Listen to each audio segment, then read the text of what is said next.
A South End horse owner wants some city help for West Nile protection.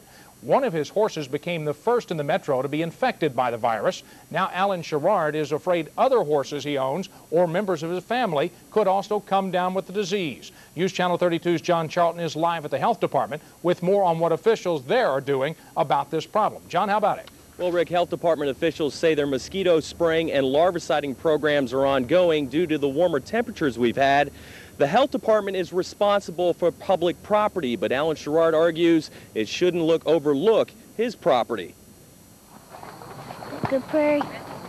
With her appetite back, it seems like this 15-year-old mare is on the rebound. Couldn't stand on his feet, no appetite, very glass-eyed, not being able, just like slow motion, is putting his feet, dragging its hips. Though late in the mosquito season, 2 weeks ago, Prairie became Jefferson County's first official equine West Nile case this year.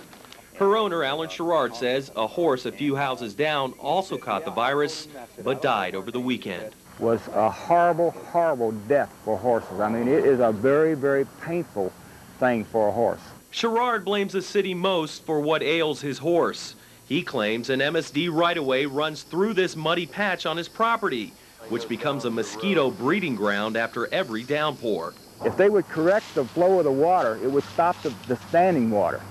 If they would open this up and get it going out, this all backs up.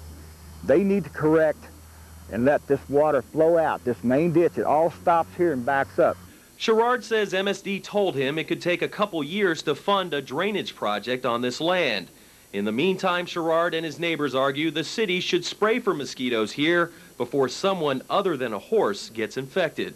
Even my 2-month-old grandson was down here, but I'm scared to death for him to come down. He'd be bit by a mosquito that we know are carrying West Nile virus. I can't remember any time through here that anyone has sprayed for mosquitoes. But the health department claims it has sprayed over several ditches in the area.